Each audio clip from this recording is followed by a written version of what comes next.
டேய் மணி இல்லடா, நான் பாட்டு கூப்பிட்டே இருக்க, நீ பாட்டு போயிட்டே இருக்க. டேய் இருடா, நான் உன்னை 100 மீட்டர் ஃபாலோ பண்ணிட்டு நீ பாட்டு போயிட்டே இருக்க. டேய் என்னதான்டா உனக்கு பிரச்சனை? சில்வர் ஸ்பூனில் சாப்பிட்றவன் தான் உனக்கு ஃப்ரெண்டுன்னா அதுக்கு நான் ஆளு கிடையாது. நீங்கள்லாம் காரில் போகிறவங்க, அதெல்லாம் பஸ் ஸ்டாப்பில் நிற்கிறேன்டா. செட்டே வேணும் போடா.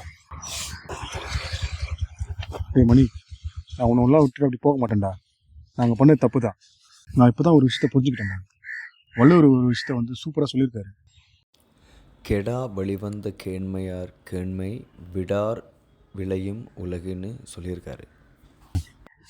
என்னதான்டா சொல்ல வர? டேய் மணி, காலகாலமாக பழகிற நட்பை எப்பவுமே வந்து விட்டுடக்கூடாது.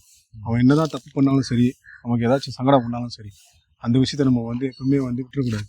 அந்த நட்பை காப்பாற்றுறவன் தான் உண்மையான நண்பன்னு இந்த உலகமே மதிக்கும்டா. அந்த பசங்கள்லாம் என் கூட வெளிநாட்டில் வேலை பார்த்தவங்க. அவனும் நீ ஒன்றாடா. நீ என் பழைய நண்பன்டா. அப்போ ஏற்பட்ட நண்பன் நான் விட்டு கொடுத்தேன்னா என்ன முறை ஒரு கேவலமான உலகத்திலே கிடையாது.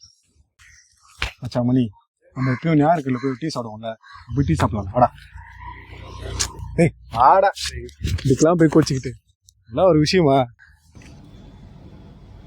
So the meaning of this verse is, the world will highly esteem and desire the friendship of those who do not give up on a long-standing traditional bond, even when tested by difficulties or faults.